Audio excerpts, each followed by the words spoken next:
Estamos acá con el doctor Hidrogo. Le damos las gracias por darnos la oportunidad de poder entrevistarlo, poder conocer un poco sobre usted, su trayectoria, amplia trayectoria, y nos va a compartir acá un poco sobre su experiencia como docente. ¿Cómo está, doctor Hidrogo? Bienvenido. Muy buenos días, don Cristian Villalba, un excelente de mis exalumnos que ha tenido pues esta iniciativa que me parece realmente interesantísima. Gracias por tomarme en cuenta, gracias por considerarme y por esta invitación a la cual pues accedí muy gustoso. Bueno, pues de una manera muy breve, pues mi nombre es Carlos Eduardo Idrubo Copiano. Soy hijo de padre lojano y de madre manabita, así que soy como una mezcla entre la costa y la sierra. Y sin embargo también un poco de italiano, porque el padre de mi madre, don Frowen Copiano, era de Turín, uno de los tantos inmigrantes italianos que llegó por acá y se alojó en Manabí, en una parte de Manabí llamada Chone. Entonces, de allá proviene mi madre, que era una señora colorada, ojos azules, que heredó pues algunos aspectos del abuelo y nosotros por ahí algunas pintitas de esa sangre europea. Debo decirle que yo me eduqué en el Colegio de San José La Salle, tanto mis estudios primarios como secundarios, me gradué en ese colegio. Tuve por lo tanto una formación de carácter tradicional,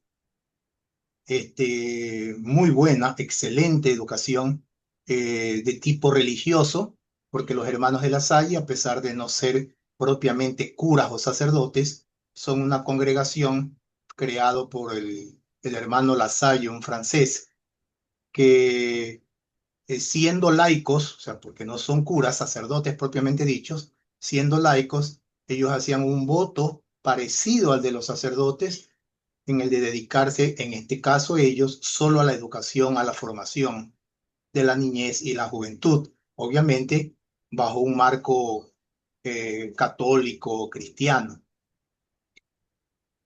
Esta fue mi formación básica, inicial, primaria y secundaria, hasta cuando me gradué como bachiller. En su momento tuve la oportunidad de ir a estudiar a la Universidad Católica de Guayaquil, cuando en la época en que creo que solo existían dos o tres universidades en Guayaquil, la Politécnica, la Católica, la Universidad de Guayaquil. No había mucho donde escoger. Eh, Mi mamá, porque yo quedé huérfano de padre de muy niño, antes de los 3 años, mi mamá, que fue doctora en medicina, nos crió a sus tres hijos como padre y madre y nos sacó adelante a los tres, porque los tres somos profesionales, tenemos nuestras familias, etcétera, etcétera. Ella quería que yo siguiera en la católica, pero yo me había enamorado ya desde el colegio de la filosofía. Y yo averigüé en la católica y en ese momento no existía la especialización de filosofía que era en la que yo quería estar. En la época en que existían las especializaciones en los colegios, FIMA, biosociales, informática, comercio, yo pues en cuarto curso, lo que ahora se llama primero de bachillerato, cuando uno escogía la especialización, yo escogí sociales. Todos mis demás compañeros de sociales, éramos como 40 y pico, todos los demás escogieron sociales porque iban a ser abogados. De hecho, lo son. El único que escogió sociales porque quería ser profesor y quería ser filósofo, entre comillas, fui yo, lo cual en algún momento les pareció un poco extraño a los hermanos, conversaron conmigo. Pero como ya ellos me conocían y yo en las clases de filosofía era el que más hablaba y opinaba y discutía y cuestionaba, entonces ya pues dijeron, ya pues Hidro va a ser profesor y va a ser filósofo. Los demás van a ser abogados. Pero como le digo, la católica en ese momento no tenía la especialización de filosofía. Se daba como asignatura en otras como literatura, lengua y literatura, en historias sociales, con otros nombres. Hasta había una especialización de teología, ¿no? en la cual también se veía algo de filosofía, porque la católica, pues en esa época era católica. Pero yo quería filosofía, así que averigüé en la universidad estatal y resulta que la estatal sí tenía la especialización de filosofía. Es decir, se sacaba una licenciatura en educación, pero con especialización, mención en filosofía, que es lo que a mí me gustaba. Pregunté y averigüé por la Maya y yo encantado pues de la Maya, la historia antigua, filosofía media, moderna, contemporánea, que los presocráticos, que los orientales, Buda, Confucio, Lao Tse, Sócrates, Platón, Aristóteles, Santo Tomás de Aquino, San Agustín, Descartes, Kant, Locke, Berkeley, Thomas Hobbes, Hegel, Marx, Engels, Sartre, Heidegger. Yo encantado, o sea, yo quería estudiar eso, yo amaba eso, y aunque todo el mundo me decía, oye, eso no te va a dar de comer, profesores de filosofía no son muy buscados, no hay mucho campo en eso. El mismo hecho de profesor como que no es...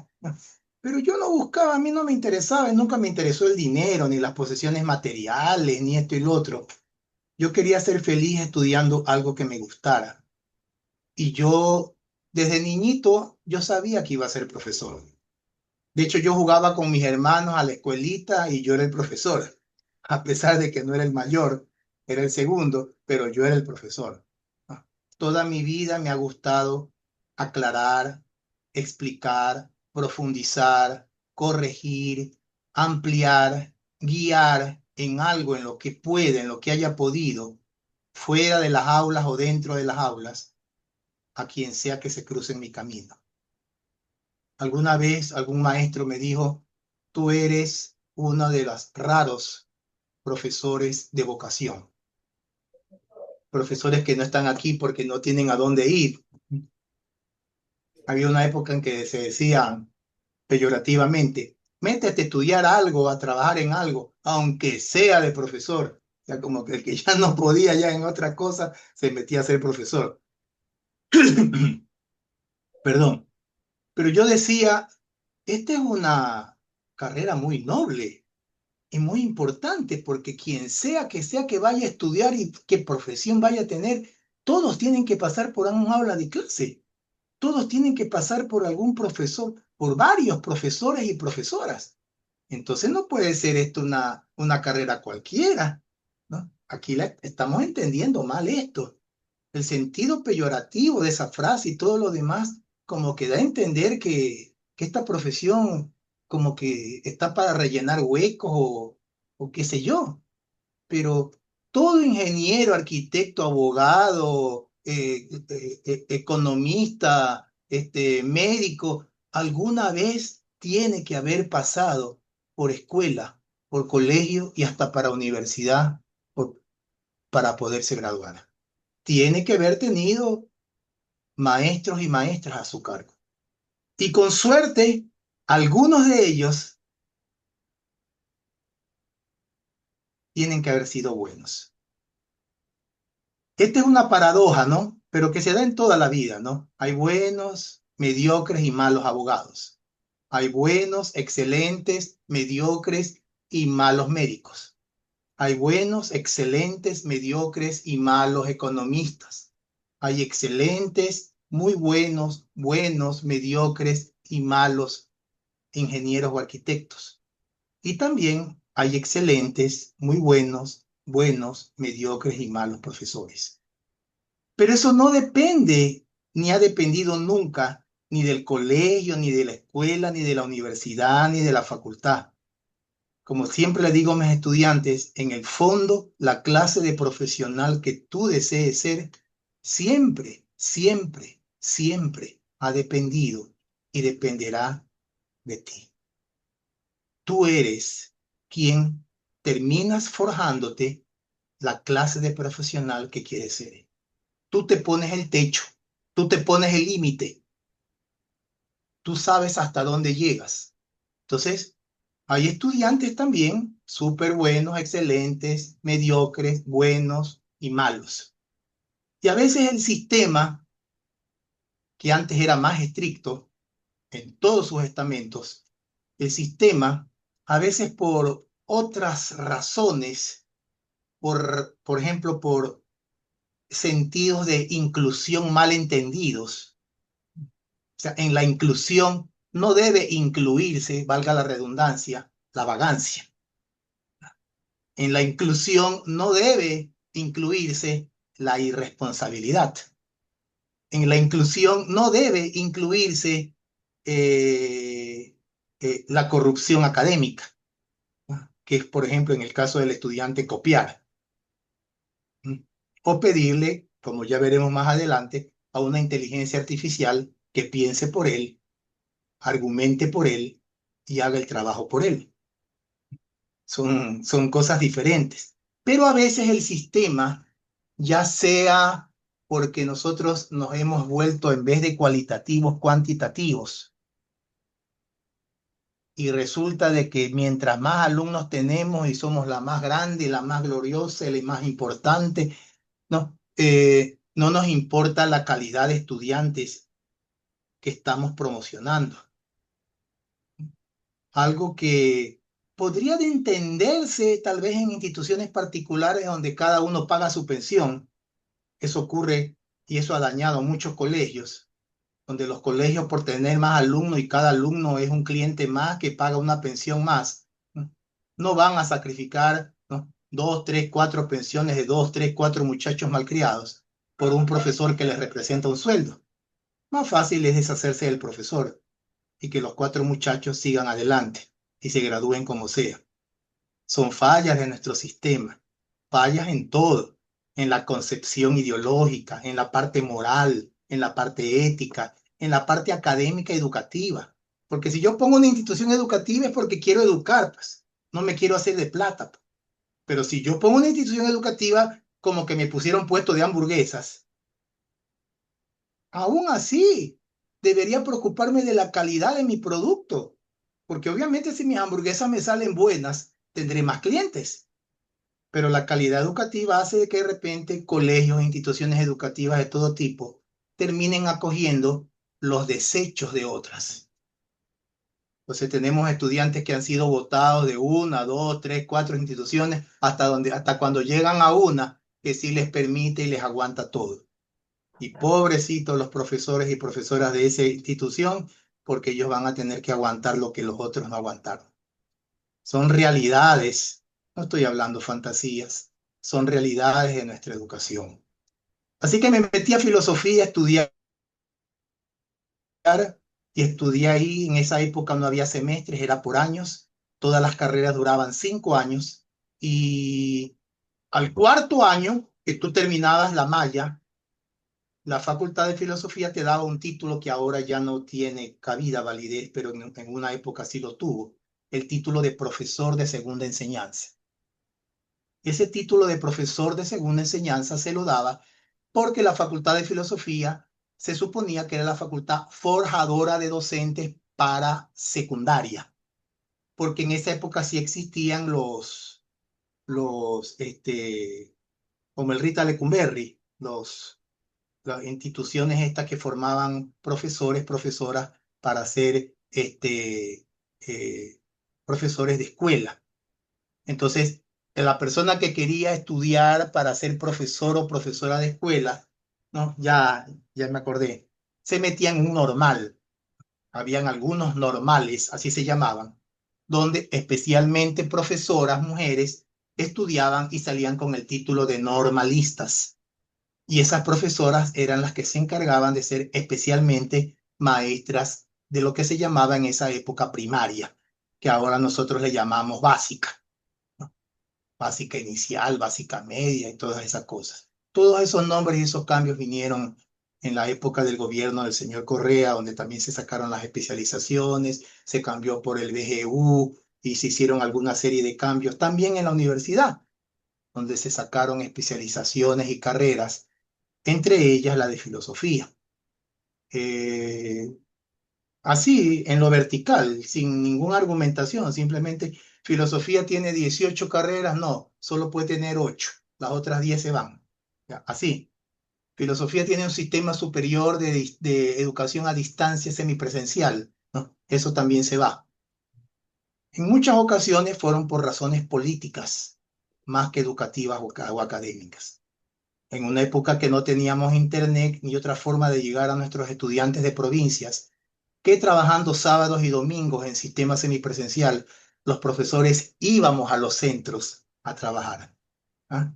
Íbamos, entonces había centros en Daule, en Balsar, en Babahoyo, en Playas, en Santa Elena, en Quito, en Cuenca, en Riobamba, en Lago Agrio y hasta en Galápagos. Se trabajaba sábado y domingo intensivamente, ¿no? Se mandaban tareas, trabajos, así por módulos, ¿no? Y muchos estudiantes que no podían viajar, que no tenían universidades cerca, que no tenían tiempo de lunes a viernes porque trabajaban inclusive aquí en Guayaquil, ¿no? Se aprovecharon y se beneficiaron de ese sistema creado por el doctor Francisco Morán Márquez, ex decano de filosofía, actual padre del actual rector de la universidad, el doctor Francisco Morán Peña.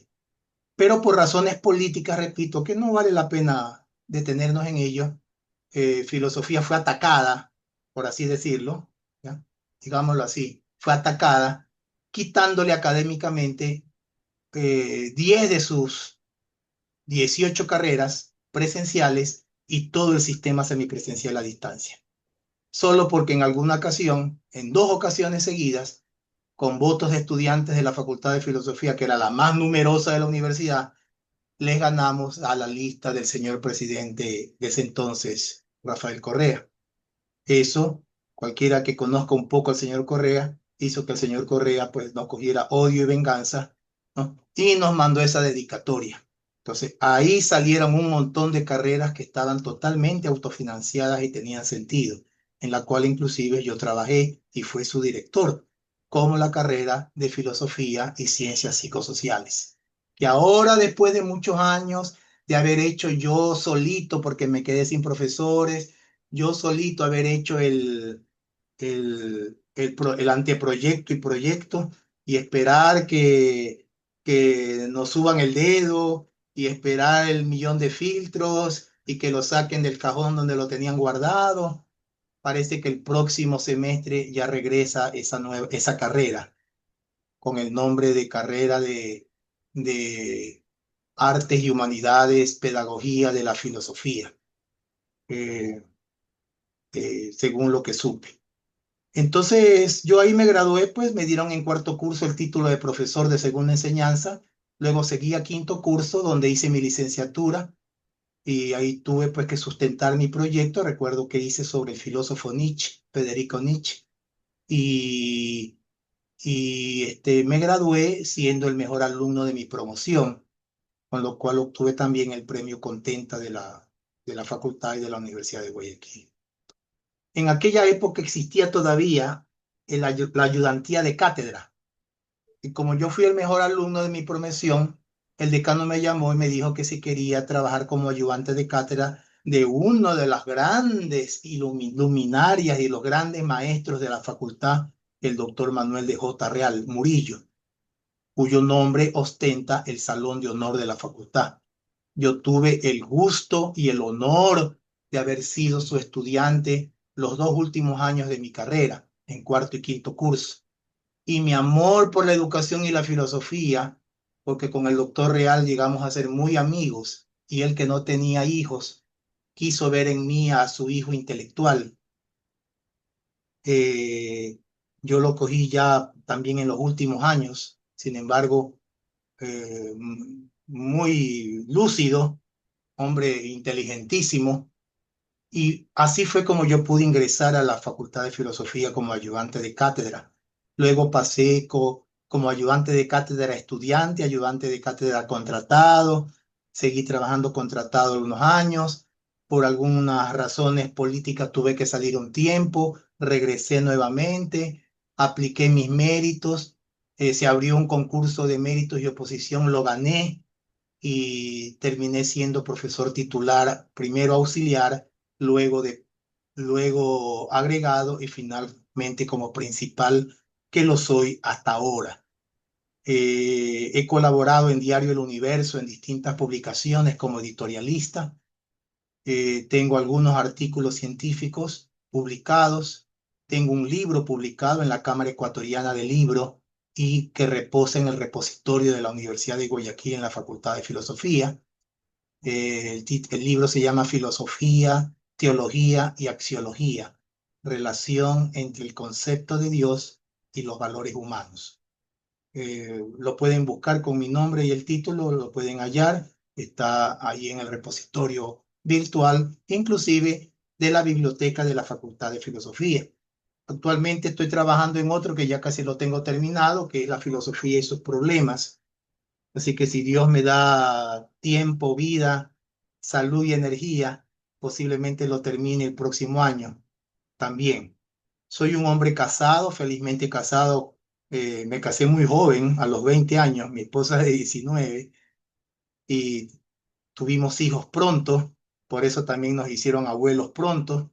Tengo 3 hijos y 6 nietos. El más chiquito tiene 4 añitos, la mayor ya tiene 17 años. Este, y gracias a Dios he tenido la bendición de la familia, que siempre ha sido mi apoyo en todo momento. eh, Trabajé en muchas instituciones educativas antes, inclusive también durante mi trabajo como profesor de la universidad. De hecho, yo comencé siendo profesor de escuela en el Instituto Particular Abdón Calderón, el IPAC, que en esa época solo tenía escuela. Ahí trabajé 14 años. Y como profesor de escuela, y le doy gracias a Dios, aprendí a ser profesor. Porque si hay un profesor que tiene la obligación de saber de todo porque tiene que enseñar de todo, es el profesor de escuela. O sea, ahí tuve que reaprender, repasar lo que no sabía, aprender lenguaje porque tenía que dar lenguaje, revisar historias sociales, reaprender matemáticas hasta sexto grado, donde ya se daba fracciones, tanto por ciento, tanto por mil, ecuaciones, este, tuve que aprender de todo, pero eso me favoreció, porque todo eso me fortaleció, ¿no? Y mis alumnos se asombran cuando yo les hablo de un tema y del otro. Dice, ¿usted por qué sabe tanto si usted es especialista en filosofía? Le digo, uno, por esta base de formación que yo recibí al ser profesor de escuela, y otra, porque toda mi vida me ha gustado leer. He sido un lector ávido. De hecho, en mi casa, esta es una pequeña biblioteca que yo tengo aquí atrás mío, en mi casa tengo como unas 4 o 5 de estas, por ahí tengo una bodega, tener unos 1500 libros de todo, ¿ya? Pero sobre todo de filosofía, que son las de mi predilección. Luego pasé a ser profesor del nocturno hermano Miguel de la Salle, donde yo me había graduado en la mañana, pero este era un colegio nocturno. También trabajé en el Colegio Adventista del Pacífico, trabajé como profesor en el Colegio Naciones Unidas, en el Colegio Liceo de Francia, en el Colegio Nuevo Mundo, ¿no? Un montón de colegios de aniñados. Y terminé siendo profesor del Colegio La Moderna, ¿no? Hasta que la dueña lo vendió y ya nos liquidaron a todos. Y ese fue el último año que yo trabajé como profesor de colegio, el 2014. Ya de ahí seguí solo siendo profesor de universidad hasta la actualidad. Esto es, pues, básicamente lo más importante que podría decir en mi presentación con respecto al primer punto. Muy bien, doctor. Muchas gracias. Hasta ahora vamos entendiendo muy bien. Muy interesante su trayectoria, sus experiencias, su inicio en el mundo de la docencia y bueno, me alegra mucho que desde niño ya le haya nacido este interés por ser un docente, porque es lindo cuando una persona tiene ese deseo, ¿no? Yo me recuerdo que usted siempre mencionaba y menciona hasta hoy que todo aquello que nosotros hacemos con amor, si uno es un docente que lo hace con amor, va a ser un buen docente o si lo hago por obligación, si lo hago solamente porque hay que hacerlo o por un sueldo, no voy a ser un buen docente. Tiene que ser con amor. Bueno, entonces, doctor, pasemos a una pregunta interesante porque usted sabe que las generaciones siempre se van renovando, ¿no? Entonces, usted tiene conocimiento que la filosofía nació hace muchos años atrás. Entonces, ¿qué sucede? La filosofía se va evolucionando también. Ahora, en el siglo XXI, en pleno 2025, estamos en noviembre, prácticamente ya estamos en el año 2026. ¿Usted considera que la filosofía existe actualmente en nuestro medio, en esta generación? Y si existe, ¿usted cómo podría decir que las personas pueden filosofar o pueden hacer parte de la misma? Porque hoy en día, como le acabo de mencionar, pleno siglo XXI, full tecnología, full inteligencia artificial, muchas cosas se han actualizado, modernizado, y todo esto como que le gana espacio, le gana también a la parte de la literatura. Las personas están muy involucradas con la parte tecnológica. ¿Usted considera que hoy en día también es posible que surjan nuevos filósofos? Porque tiene esa gran competencia, como lo estoy mencionando, de la parte tecnológica y mucho de la inteligencia artificial que se ha posicionado últimamente y va a seguir haciéndolo. ¿Qué sería la Listo, filosofía para usted? ¿Qué es la filosofía? Y si es posible continuar con la misma en la actualidad. listo, Cristian, ¿no? Permítame contestarle, empezar respondiéndole con respecto a lo último que usted mencionó con respecto al tema anterior, del amor por lo que uno hace. Esto inclusive viene de un antiguo filósofo oriental llamado Confucio, que vivió en el siglo V antes de Cristo. Confucio, entre sus famosas máximas, sentencias o frases o pensamientos, decía que si tú logras conseguir trabajar en lo que te gusta, en lo que realmente amas, en realidad, en el fondo, nunca tendrás que trabajar un solo día de tu vida. Y eso, las personas que encuentran eso en cualquier rama de su vida, sabrán dar la razón al filósofo, sabrán darme la razón en esto que estoy mencionando. No es que a mí no me cueste preparar una clase, cuando era las clases presenciales ir a la universidad, vestirme, levantarme temprano, qué sé yo. Siempre pues el trabajo requerirá algún tipo de esfuerzo, ¿no? Pero si el hecho mismo de mi profesión, que es el de dar clase, enseñar, a mí no solo que me molesta, sino que me gusta, me encanta. En el momento en que yo empiezo a dar mi clase, todos mis problemas se me desaparecen. Todas mis otras preocupaciones se van. Para mí ese momento es como un momento de éxtasis, un momento de meditación, de automeditación.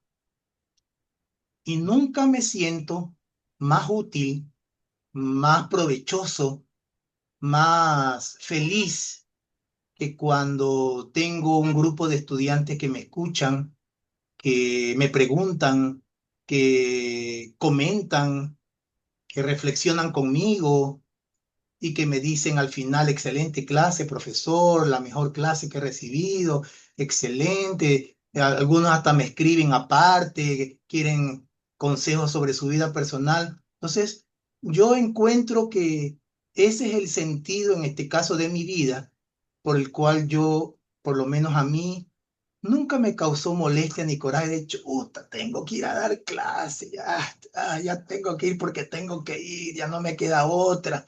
Es que si no, no me pagan, pues ñaño, tengo que, o sea, trabajar por el sueldo. El sueldo se convierte en un complemento, en un subproducto del gusto y la felicidad de hacer lo que tú haces.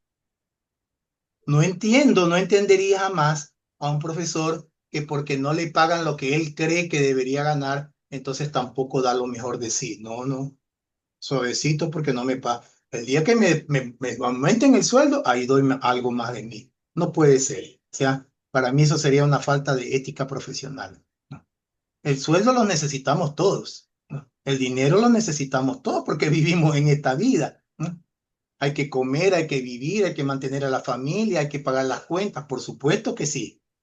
Pero para eso también está tu esfuerzo, tu preparación y tu constante superación para que algún día tú digas, bueno, pero ya no soy solamente un bachiller, ya soy un licenciado. Bueno, ya no soy no solamente un licenciado, ya soy un magíster. Bueno, ya no soy solamente un magíster, ya soy un doctor.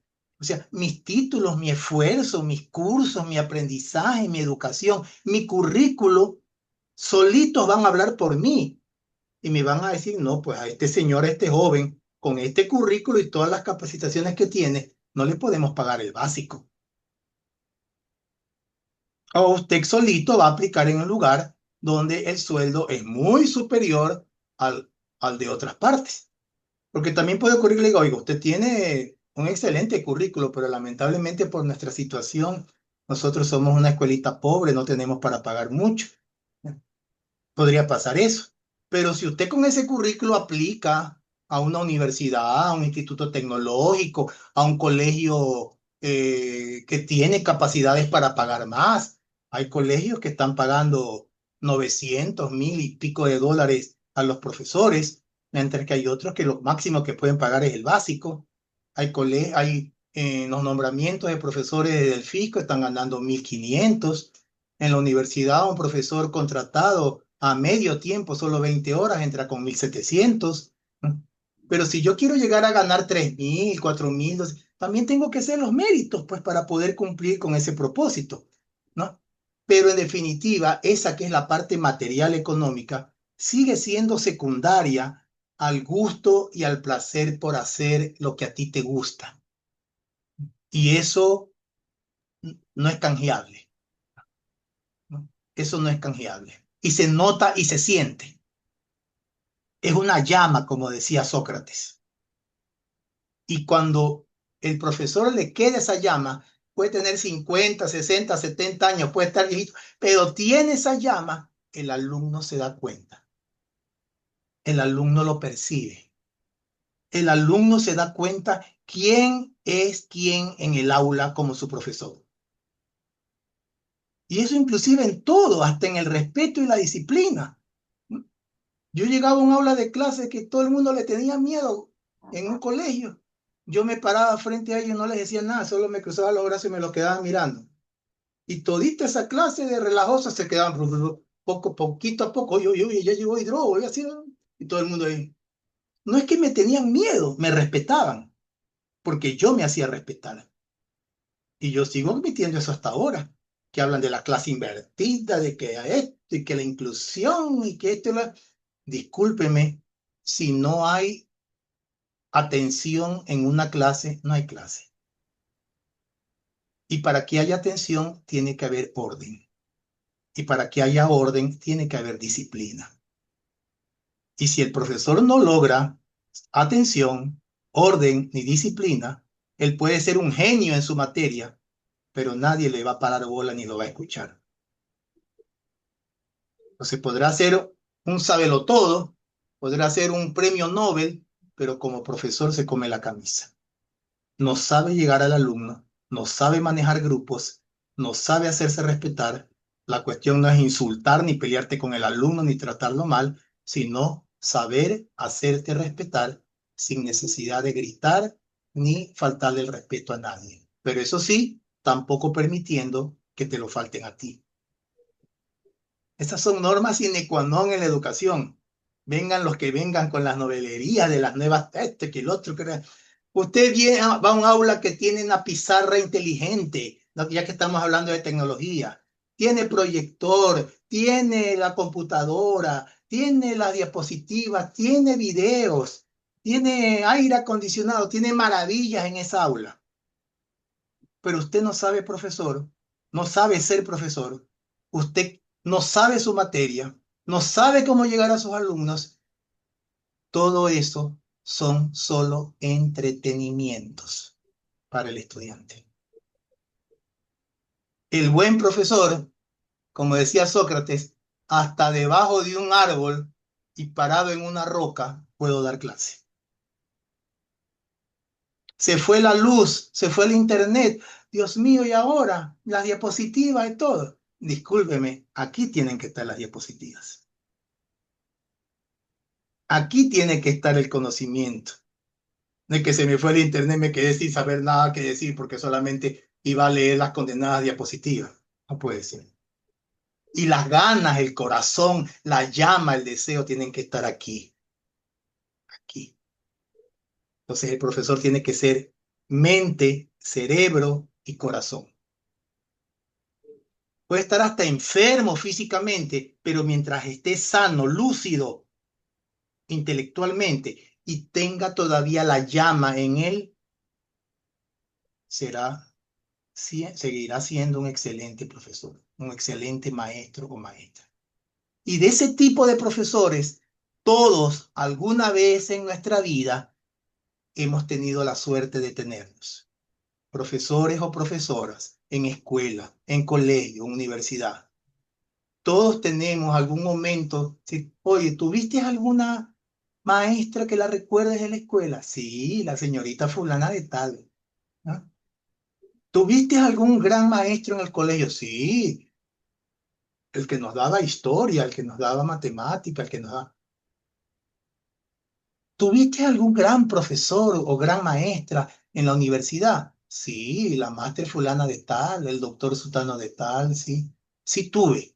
Y como iba diciendo, ¿no? ¿Por qué solo mencionar unos cuantos? No deberían ser todos. Tuve 6 profesoras en primaria, tuve como 20 en secundaria, tuve como 15 o 20 en la universidad. No deberían ser todos.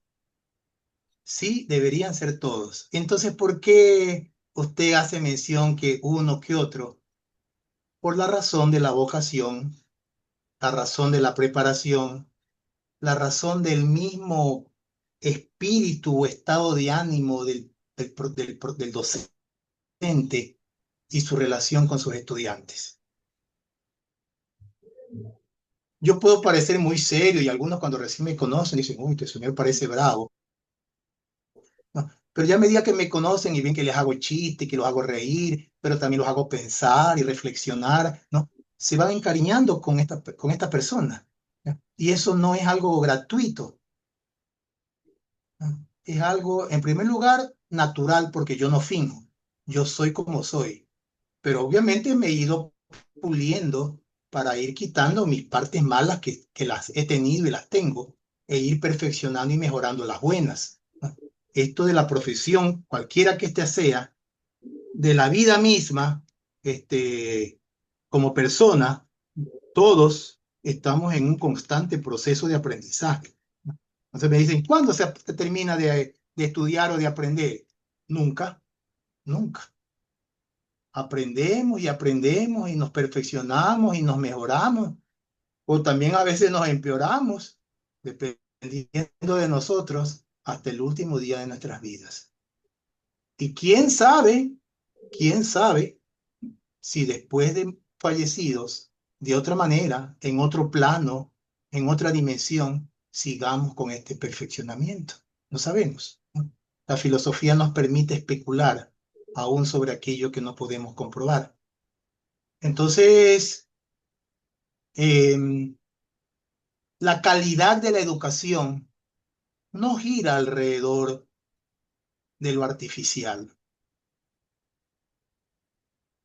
Un profesor mediocre o malo, con excelentes instrumentos artificiales a su disposición, jamás, jamás, jamás podrá igualar a un profesor de calidad, de convicción, de corazón, aunque no tenga ninguno de esos instrumentos. La calidad de la educación gira alrededor de la figura del maestro, por quitada fácilmente. Si no, ya hace rato no las hubieran quitado. La información en Internet no es que llegó con la inteligencia artificial. La información por Internet ya tiene décadas. No que antes se llamaba Rincón del Vago, se llamaba de otra forma, pero siempre ha habido eso. El estudiante no sabía algo, pum, se metía a Google, ¿no? Y buscaba y encontraba la información. Con la inteligencia artificial llegó este problema. Se ha profundizado tal vez por las capacidades y hacia filósofos siempre han existido, existen y existirán. Desde un punto de vista muy general, todos, como alguna vez yo le expliqué, somos un poquito filósofos. Por el solo hecho de razonar, reflexionar, buscar respuestas a nuestras preguntas, ya estamos filósofos. Filósofos por nuestra naturaleza de ser Homo sapiens sapiens, entes pensantes, reflexivos. Y cuando uno piensa, razona, reflexiona, analiza algo, quiera o no, está filosofando. Le guste o no, sepa o no, está filosofando. Y la filosofía, como es universal, te permite filosofar sobre cualquier tema o asunto, desde un asunto personal hasta un asunto político, económico, social y hasta metafísico. ¿Existe Dios? ¿Cómo es Dios? ¿Se preocupa por nosotros o le somos indiferentes? ¿Está escrito nuestro destino o lo hacemos los mismos? ¿Existe vida consciente después de la muerte? ¿Estamos solos en el universo? ¿Existe algún propósito, finalidad último para nuestras vidas ya determinado? ¿O cada quien debe encontrar su propio propósito en la vida? ¿De dónde venimos? ¿A dónde vamos? ¿Venimos de la nada? ¿Somos ser y volvemos a la nada? ¿Somos producto del azar? ¿De un azar ciego? ¿O somos producto de un diseño inteligente? Son preguntas que el hombre se ha planteado desde hace miles de años. Y esas preguntas siguen existiendo, siguen dándose. Y aunque muchos viven como que nunca van a morir, cuando la muerte viene a tocar la puerta de su casa y ya no se muere el vecino o la mamá de la vecina o el tío o el abuelo del compañero, sino que se muere tu abuelo, tu tío, tu mamá, tu papá, tú te das cuenta de que la muerte es muy real y te pones a reflexionar sobre la muerte. Cuando te das cuenta de que la juventud no te va a durar para siempre y que empiezas a sentir y sufrir achaques que antes no tenías, empiezas a reflexionar sobre el tiempo y la salud. Y así, entonces, seguimos siendo filósofos. Y tampoco fueron filósofos solamente los clásicos o los que escribieron libros o crearon escuelas. Todos somos filósofos en alguna medida. Lo que nos diferencia es el grado o medida en que filosofamos. ¿Mm?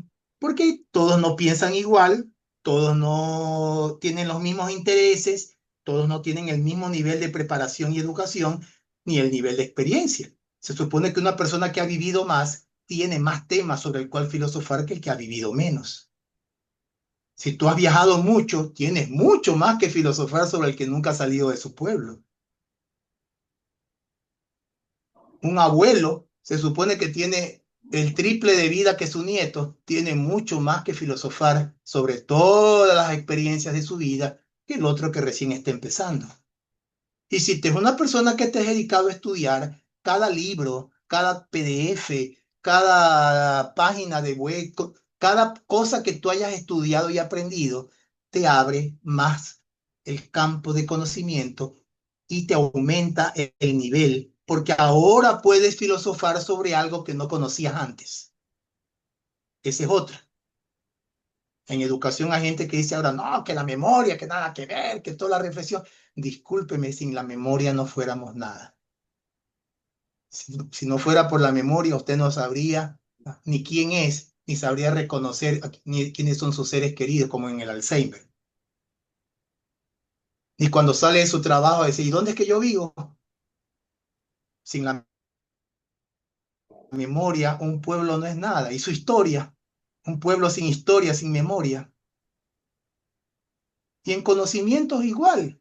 Porque si yo le digo, ¿qué le parece a usted la filosofía de Sócrates? ¿Está usted de acuerdo con el método socrático? ¿Le parece a usted correcto el eudemonismo socrático? Y usted me dice, profesor, disculpe, pero no he leído a Sócrates. Disculpe, profesor, pero la verdad es que no me acuerdo de este tema, lo desconozco. Permítame leer sobre este tema y Cuando esté preparado, volvemos a conversar y yo le respondo. Eso tiene sentido, porque usted no puede opinar, ni argumentar, ni decir su criterio, ni razonar, ni reflexionar, ni opinar sobre lo que no sabe, pues. Entonces, primero yo tengo que saber conocimiento y tenerlos aquí, no en la diapositiva, no en el portafolio, no en el cuaderno. A ver, déjame ver el cuaderno de Hidrobo que decía de Sócrates. No, no, no, no, no, tiene que estar aquí. Si está aquí el conocimiento, yo digo, bueno, el método socrático es un método muy interesante. Inclusive la UNESCO propone que la mayéutica socrática se siga utilizando como un medio de conversación o diálogo entre el maestro y el discípulo, ¿no?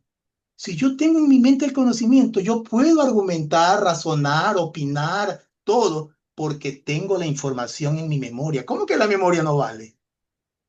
Como que yo le pregunte, ¿qué opina usted sobre lo que acaba de ocurrir en el Mall del Sol? Su pregunta diría, señor Hidrobo, discúlpeme, profesor, no, ¿qué acaba de ocurrir? Dígame para yo poder opinar, porque no puedo opinar sobre lo que no sé.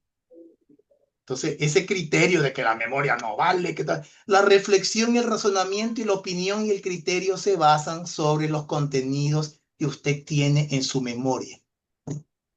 Si no tiene esto, ¿sobre qué diablos va a opinar, argumentar o razonar?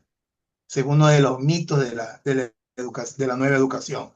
La memoria es mala, que sin la memoria no sabe. No. Lo que está mal, eso tal vez se confunden y no lo aclaran, es quedarse solo en la memoria. Sócrates vivió en tal año, nunca escribió ninguna obra, ¿verdad? Fue maestro de Platón, se casó con Antipa, tuvo 3 hijos, explicó tal cosa y tal cosa y tal cosa. Ya, pero ¿y qué le parece a usted esa vida de Sócrates? ¿Qué aspectos positivos y negativos tuvo usted, Signe? ¿Cuáles son las ventajas y desventajas del método socrático? ¿Usted cree que se podría aplicar ese método en la actualidad? ¿Por qué sí y por qué no? Si no le hacen eso, se quedó solo en memoria. Pero si sobre la base de lo aprendido, sobre los contenidos, el profesor le hace razonar, argumentar, reflexionar, a ver, escríbame un ensayo, escríbame un foro, escríbame una opinión, escríbame 4 argumentos por los cuales usted considera, ahí lo estoy obligando a razonar, reflexionar sobre el conocimiento memorístico y que no se quede solo en memoria, que es otra cosa, ¿sí? Entonces, lo uno debe ser complemento de lo otro. Perdón que le interrumpa, doctor. A ver si yo lo entiendo. Usted está contrastando un poco o analizando, digamos así, porque actualmente se habla sobre el pensamiento crítico. O sea que las personas se basan más en el pensamiento crítico y dejan de lado lo que es la memoria. Eso es lo que le estoy entendiendo. Sí, porque consideran que el pensamiento o conocimiento memorístico es errado y pensar tal cosa es un error. ¿Cuál es el fundamento de mi argumentación? Que sin ese conocimiento memorístico usted no puede desarrollar la segunda parte que es el pensamiento crítico. ¿Sobre qué va a criticar? Pues si no conoce. Si usted no conoce cuáles son las preguntas sobre las cuales por qué va a votar sí o va a votar no. Oye, ¿qué piensas tú mañana sobre esa votación? Y hay gente que dice, yo le voy a votar todo no al gobierno. ¿Acaso el gobierno te está preguntando si el gobierno le gustas o no le gustas? ¿Acaso no vos te está preguntando, ¿tú crees que soy alto y guapo? No, eres patucho y feo, no. No te está preguntando eso. Son preguntas bien concretas. ¿Desea usted que se establezca una asamblea constituyente que reforme la constitución en estas leyes que están aquí, que perjudican a la sociedad ecuatoriana? Eso te está preguntando. Pero los fanáticos políticos y los políticos interesados, ¿no? Te meten en la cabeza que decir no a todo es decirle no al gobierno. Y hay gente que va a votar así, a ciegas. Ni siquiera van a leer mañana las preguntas. No las han leído hasta ahora. Solamente van a tachar. No, no, no, no, no. Y también sería un error votar todo sí sin pensar. Sí, sí, sí, sí, sí. ¿No? Usted tiene que pensar, a ver, esta pregunta me está preguntando lo siguiente. Yo considero que si respondo sí, esto va a ser mejor para mí, para mi familia, para mi país, para mi comunidad, o va a ser mal. Si yo considero que va a ser para mal, entonces pongo no. Pero si yo considero que así va a mejorar el país, pues pongo sí. Pero lo respondo yo en base a mi pensamiento crítico. Pero ¿cómo puedo hacer un pensamiento crítico si primero no tengo el conocimiento sobre el cual opinar? Entonces el pensamiento crítico solo es conocimiento, se quede ahí, no se vaya, no se mueva. No es como esos papelitos que usted les pone un alfilercito así y el primer viento que viene se lo lleva. Si usted tiene bien cimentado ese conocimiento, lo tiene claro, usted puede argumentar, criticar, opinar, analizar, reflexionar, todo lo que usted quiera. Pero lo segundo no es posible sin lo primero. No sé si soy claro. Sí, ahora sí fue más específico. Bien, entonces, pasando a la siguiente pregunta, doctor. Usted sabe cómo Listo. hemos Con hablado, para quedarse. Ok, como permítame terminar la idea, ¿no? La tecnología llegó para quedarse. Desde el 2020 para acá, por ejemplo, nosotros mismos tuvimos que aprender a dar clases virtuales para seguir siendo profesores, ¿no? Si no, nos cerraban la universidad. Y la virtualidad llegó para quedarse. Tuvimos que hacer cursos, tuvimos que aprender, porque nosotros somos emigrantes digitales. No nacimos con la informática como ustedes, ¿no? Nosotros tuvimos que aprender ya adultos, 30, 40, 50 años, a aprender a manejar esto. Ahora mi nieto ya maneja el teléfono y todo, y sabe, nosotros no. Ellos son nativos informáticos.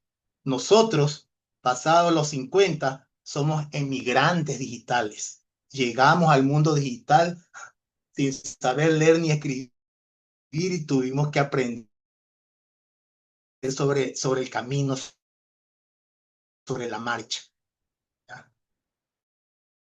Y algunos hasta se votaron. No, ellos lo dijeron. Los profesores que quieran seguir siendo profesores tienen que aprender a trabajar clases virtuales, que plataformas, que sea de Zoom. Créame que hubo muchos profesores antiguos que se votaron porque dijeron, no, ya a estas alturas de mi vida yo no me voy a aprender, me voy a poner a aprender estas tonteras, por no decir otra palabra.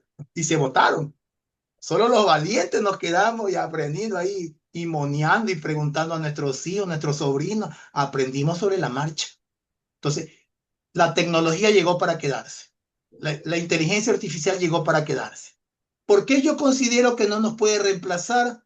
Por los aspectos emotivos, sentimentales, personales que le da el maestro a la clase. La inteligencia artificial no le va a preguntar al estudiante, oye, Cristian, te noto raro. ¿Por qué estás así? ¿Tienes algún problema? ¿Te puedo ayudar? Entonces, la parte humana, difícilmente una inteligencia artificial la va a reemplazar. Y créame que la educación es muy humana.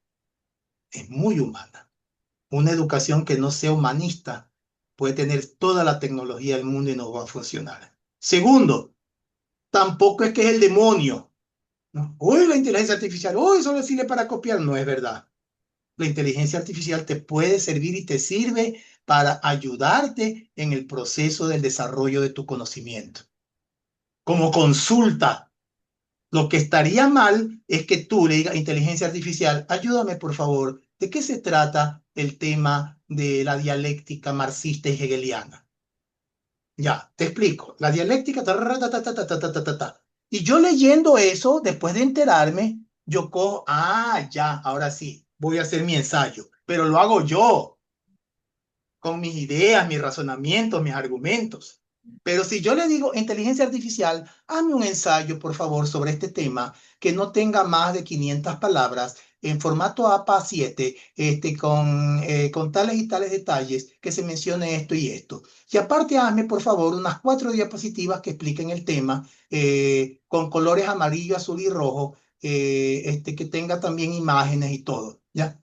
Entonces viene la inteligencia artificial y me hace todo el trabajo y yo lo presento.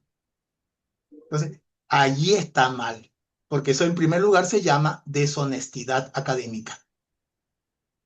Y si el sistema no tiene cómo controlar eso, entonces el sistema está fallando. Y el estudiante, eso le digo siempre a mis alumnos, perdió la oportunidad de desarrollar esas capacidades que el trabajo le mandaba. Porque no es que el profesor le mandaba hacer ese ensayo o eso solamente por hacerlo. Quería que él desarrolle la capacidad de leer, comprender, analizar, luego exponer con sus propios argumentos, pensar que le cueste organizar, hacer diapositivas por sí mismo. Todas esas capacidades que se hubieran desarrollado en ese estudiante, al hacerlo solo, no se desarrollaron porque él le pidió que le haga todo la inteligencia artificial. Ahí está mal. O sea, ahí hay una doble falla. A tal punto que muchos docentes en la actualidad le pedimos a nuestros estudiantes que cualquier tarea nos las hagan en manuscrito. Pero igual, profesor, van a consultar, sí, pero por lo menos tendrás que copiar a mano lo que está ahí. ¿Ya? Y dice la neurociencia que hay una relación en el nervio ojo, mano, cerebro, que hace que cuando una persona escribe manuscrito, comprende más, se le queda más que cuando simplemente lo teclea. Verificarlo en cualquier fuente de neurociencia aplicado a la educación. Entonces, no queda otra. Otra posibilidad también sería, bueno, ya está el trabajo, ahora usted explíquemelo. A ver, déjeme ponerle la diapositiva. No, no, no, sin diapositiva, explíquemelo usted nomás. Otro error conceptual de muchos maestros, el error de creer que son constructivistas porque ya no dan clase. No, que la clase es positiva, que eso ya no sirve, que ya no vale, que ahora es la clase inversa, que ahora el estudiante explica. Sí, pero se pasó de un extremo al otro. Y todo extremo es malo, decía el maestro Aristóteles. Busca un punto medio. Explica, sí, pero también dale oportunidad que tu estudiante participe. Pero no es que yo le voy a decir, a ver, estudiante, aquí está el sílabo, nos los dividimos en grupos, cada grupo se encarga de una unidad de un tema, e investigan, preparan, que lo hace la inteligencia artificial, ¿no? Y luego vienen y me leen las diapositivas y ya está explicado el curso. Y yo no dije ni pío. Eso no es ser constructivista. Vayamos a los autores, a los creadores del constructivismo, Piaget, Vygotsky, Ausubel, Bandura. Ninguno de ellos dice que hay que abandonar al estudiante en su proceso de aprendizaje. Dice, el profesor debe acompañar al estudiante en su proceso. Entonces, si yo lo mando a investigar algo, por lo menos debo darle alguna inducción del tema o alguna idea para que él se interese y profundice. Segundo, lo mando a exponer. Yo tengo que hacerle preguntas. Y si está hablando piedras, lo voy a dejar seguir hablando piedras. Y si el tema quedó corto, no lo voy a ampliar. Y si el tema quedó confuso, no lo voy a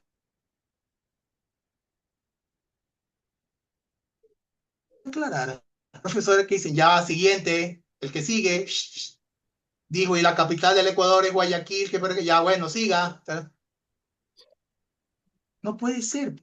Pero hay profesores que creen equivocadamente que dar clase, explicar, uy, ya no, usted le da media.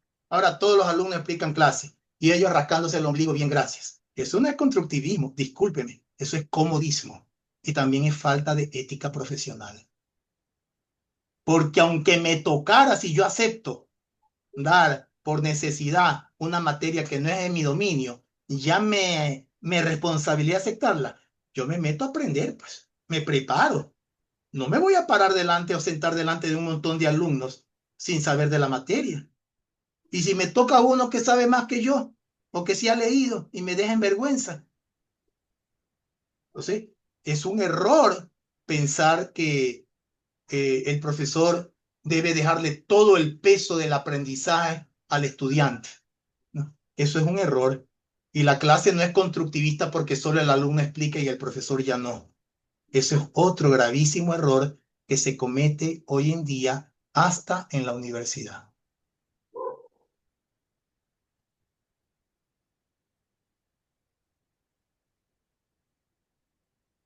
Con eso me parece haber dado respuesta al tema de la inteligencia Sí, artificial y las tecnologías. se le quedó congelada la imagen, pero bueno, igual de todas formas vamos a seguir porque si se le escucha bien el audio. Ah, ya. O Perfecto. sea, yo sí me veo moverme, pero no ella. Sí, acá en mi imagen lo veo congelado, pero igual podemos seguir porque se le escucha el audio al menos. Ya. Si no, apague y prende a la cámara a ver qué pasa. Eso, ahí sí, ahí volvió nuevamente. Ah, ya. Listo. Bien, entonces continuando, doctor, hay otra pregunta similar. O sea, en definición entiendo lo siguiente en lo que usted dice, que la inteligencia artificial no puede reemplazar al docente. Ese es su veredicto, digamos así. Así es. Genial. Bien, profundizando un poco más este tema, doctor, la pregunta dice así, ¿qué tan profundos son los riesgos o daños que la tecnología puede causar en nosotros como personas, específicamente en el aspecto familiar y educativo? Usted sabe, un breve ejemplo, que la tecnología hoy en día ha hecho que nosotros estemos muy cerca de de muchos o muchas cosas, pero muy lejos de otras. O sea, cuando hablamos de cercanía, podemos hablar de que podemos tener información de distintos lugares y hasta incluso de forma instantánea por transmisiones en vivo que se realizan. Y por otro lado también nos aleja de nuestros familiares en muchos casos, porque tenemos el celular con nosotros y tenemos nuestro familiar al frente. Y lamentablemente, usted también sabe que el momento en que ya se preocupan o se dan cuenta de que cometieron un error al darle más importancia a la parte tecnológica de que la familia, es cuando tristemente este familiar parte. Entonces es algo lamentable. Entonces en la parte educativa también afecta porque muchos estudiantes, usted también sabe que le dan más importancia a lo que son los videojuegos, el entretenimiento, vídeos cortos, scrolleando mucho tiempo y como que dejan de lado un poco la parte educativa. Entonces la pregunta es qué tanto nos afecta eso a nosotros como personas, principalmente a los estudiantes y a la familia en esos dos puntos. Listo, señor Villalba. Mire, curiosamente, eh,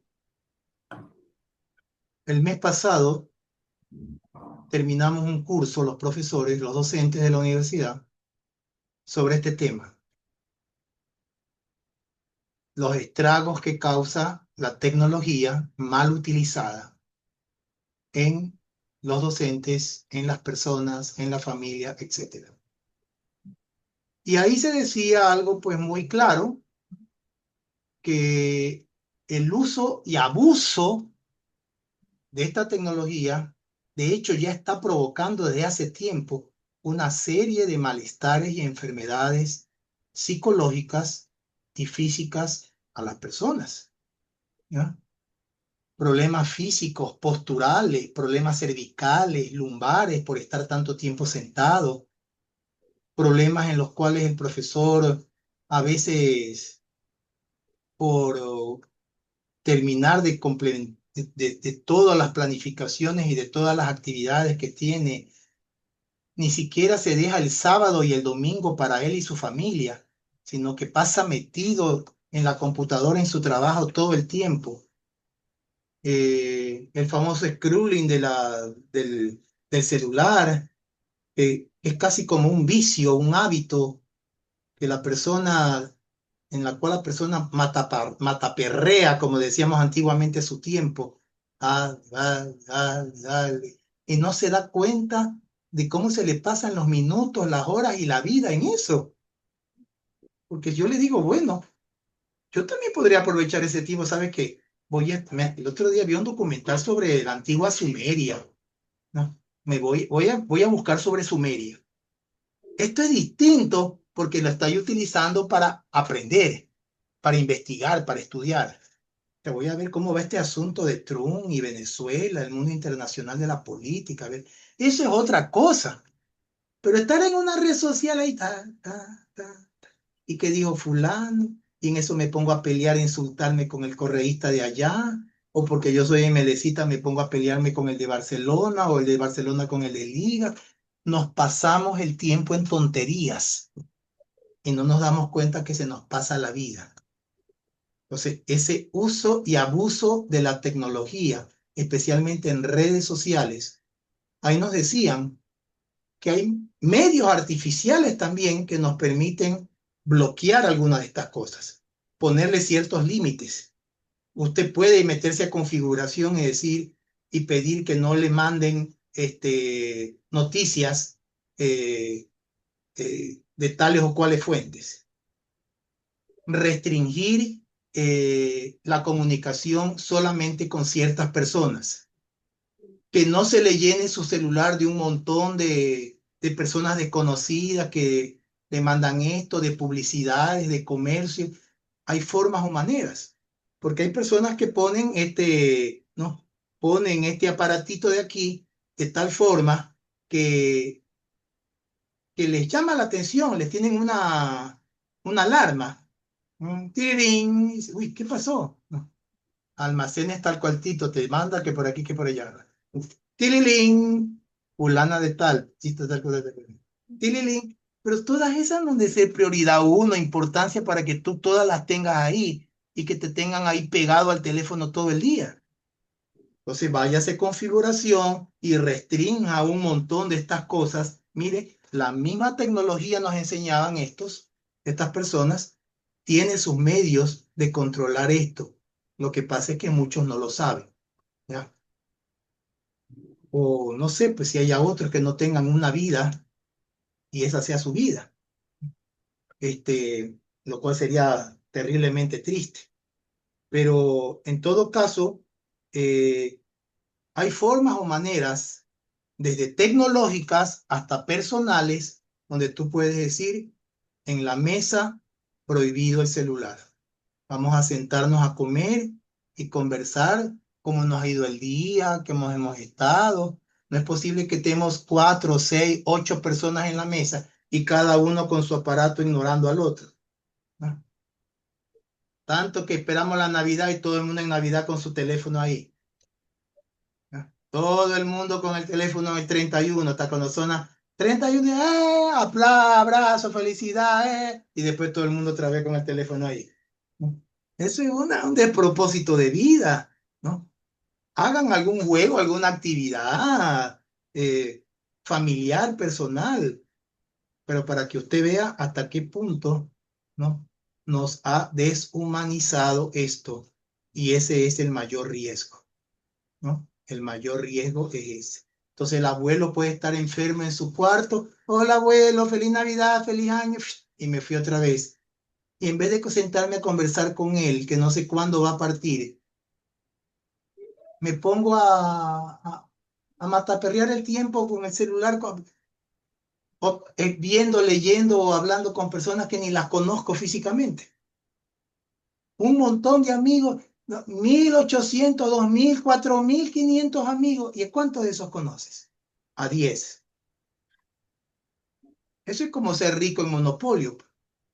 En Monopolio es millonario, pero es un juego. En Internet tienes 4.000 amigos, pero no son tus amigos. Ni siquiera los conoces. Hay gente que tiene hasta como amigos una gente árabe que te escribe en árabe. ¿Qué diablos te estarán escribiendo? Entonces es una locura, ¿no? Un despropósito, una especie de vaciarse uno mismo, que tiene un nombre en filosofía, una alienación.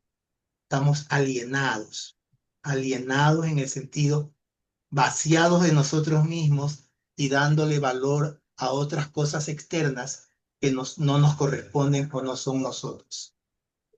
Ese es, pues, el mayor riesgo que hay. En el campo de la educación, ya lo dije, utilizar esas tecnologías no como medio de consulta, que es para lo que deberían servir, no como medio de aclaración, ¿no? Que es para lo que deberían servir, sino como medio de realización de los trabajos y tareas que a ti te correspondía hacerlos. Esos son básicamente sus grandes peligros. Muy bien, doctor. Continuando, vamos a pasar a lo que es la parte sociedad. y desafíos psicosociales.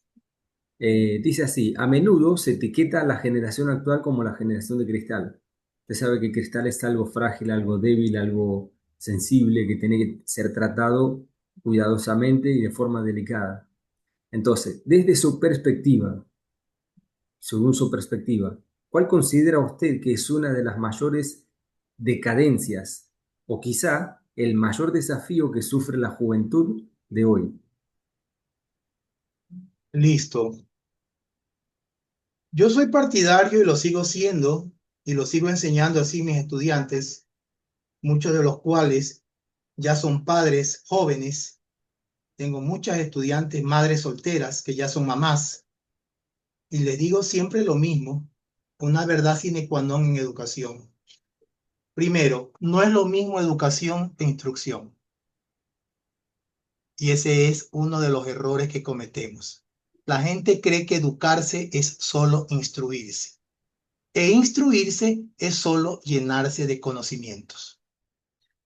Por lo tanto, hay personas que usted puede encontrar con un alto grado de instrucción, doctores, magísteres, licenciados, postdoctorados, jueces de la Suprema Corte, ¿no? Gente que ha escrito no sé cuántos artículos y libros, ¿no? Un título más, un artículo más que escriban ya se van al cielo.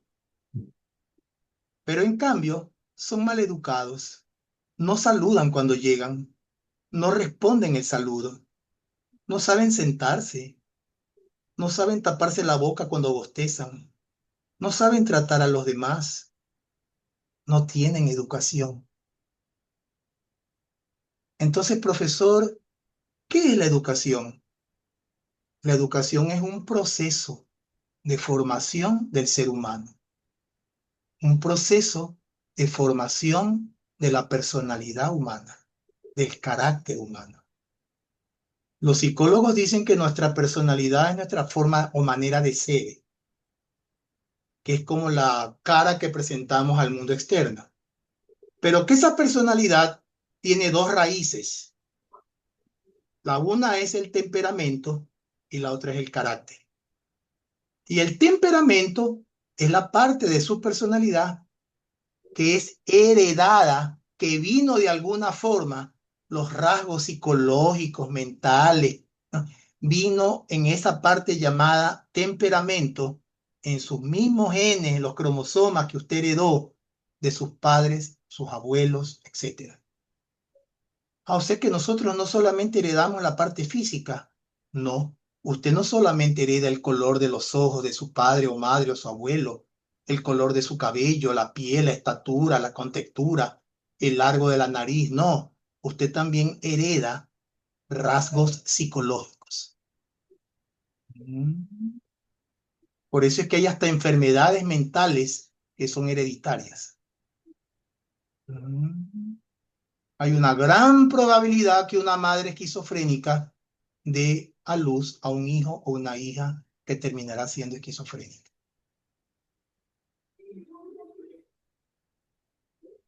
Entonces, esa predisposición genética que también nos hace predispuestos a ciertas enfermedades, ¿no? Padres, tíos, abuelos, abuelas, diabéticos, esos chicos tienen los hijos y los hijos de esa familia tienen que cuidarse toda su vida porque ellos ya nacieron predispuestos con el gen para desarrollar la diabetes. Si se engordan, se descuidan, comen mal, terminarán diabéticos. Madres, tías, abuelas, bisabuelas con cáncer en el seno, todas las chicas de esa familia tienen que hacerse el tacto y cuidarse desde jovencitas porque en ellas está el gen del cáncer en el seno. Padre, abuelo, tío, hermano, primo, bisabuelo, murió de infarto al corazón, el gen del problema cardíaco, de la hipertensión, está en los genes de esa familia. Todos los varones de esa familia deben cuidarse porque han salido predispuestos a eso. Entonces, por eso es que hay familias de diabéticos, familias de hipertensos, familia de, ¿verdad? Lo mismo ocurre con con la psiquis. ¿Qué puede hacer la educación con la parte heredada psicológica llamada temperamento? Muy poco. porque es heredada. No le puede cambiar los cromosomas, no le puede cambiar los genes, pero sí puede actuar sobre la otra parte de la personalidad que se llama carácter. ¿Y qué es el carácter? El carácter es la parte de la personalidad que se forma, que se educa, que se forja en la vida a través de la experiencia, la meditación, la educación. Si la educación tiene un valor es porque puede modificar y cambiar y acrecentar y mejorar el carácter. Instrucción es solo el traspaso de conocimientos de una persona a otra o de algún medio a otra, ¿no? Si usted se mete a internet e investiga un tema, supongamos los 10 casos de factorización, el internet le va a facilitar cuáles son los 10 casos de factorización y cómo se desarrolla cada uno. Entonces usted puede recibir inclusive esa autoinformación, ¿m? Pero no es educación. ¿Por qué? ¿Que acaso el conocimiento que uno recibe no forma parte de la educación? Claro que sí, por supuesto que sí, pero no es solo eso. Esa es la diferencia. Entonces, ¿la instrucción forma parte de la educación, profesor? Sí, pero educación no equivale solo a instrucción. En la educación también hay otros aspectos que deben formarse, como son, por ejemplo, el aprender a desarrollar las habilidades o destrezas mentales y físicas del individuo. Y eso no es solo conocimiento puro, ya entra en otro ámbito, desarrollar ciertas destrezas, capacidades, habilidades, competencias, como le quiera llamar. Primero, la educación también es eso. Si tenemos la base del conocimiento, lo cognitivo, pero también tenemos la base del desarrollo de habilidades y destrezas, que sería lo que nosotros llamamos lo procedimental, aprender a hacer. Y luego viene tal vez la más importante y la más descuidada de todas, la que te enseña a aprender a ser tú, a descubrirte tú. ¿Quién soy realmente? ¿Cómo soy realmente? ¿Cómo quiero ser? Esa parte es fundamental en la educación, porque es tu formación como ser humano. Esa es la parte humanística de la educación que no puede ni podrá ser reemplazada por ninguna inteligencia artificial.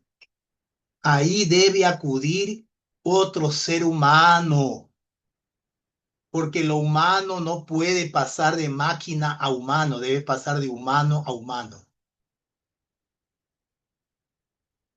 Entonces, ¿cómo desarrolla un niño su grado de amor y afecto por las otras personas? Sintiéndose amado por esas personas. El niño que se siente amado, querido, protegido, se siente bien y aprende que él también debe y puede amar, querer y proteger. Es algo que solo se puede experimentar viviéndolo con otros seres humanos. Y lo mismo ocurre en la educación. Por eso es que la educación debe ser humanística, no tecnológica.